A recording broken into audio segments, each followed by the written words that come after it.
Hey there, I'm Ken. This is Canadian Retro Things. Welcome to day 10 of my Ultimate Retro Advent Calendar.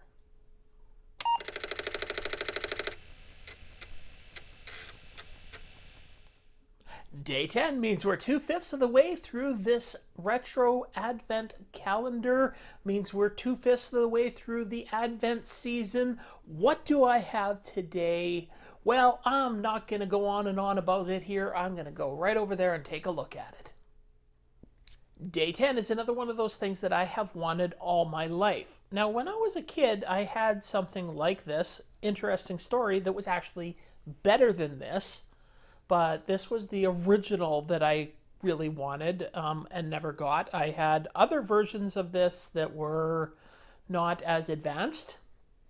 It's an interesting story about what I did have when I was a kid. So let's take a look at it over here, right here. And what I'm talking about, of course, is my Atomic Arcade pinball game. And when I was a kid, I had other versions of pinball, like little handheld ones that weren't electronic and stuff. They were just little toys and little spring and didn't keep a score or anything.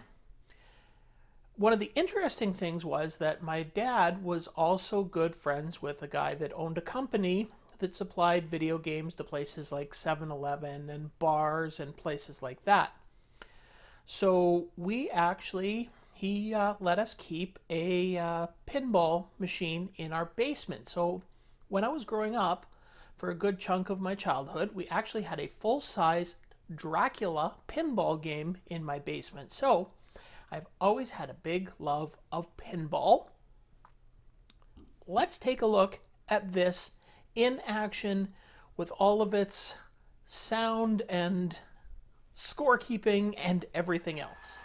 And here we go with some pinball.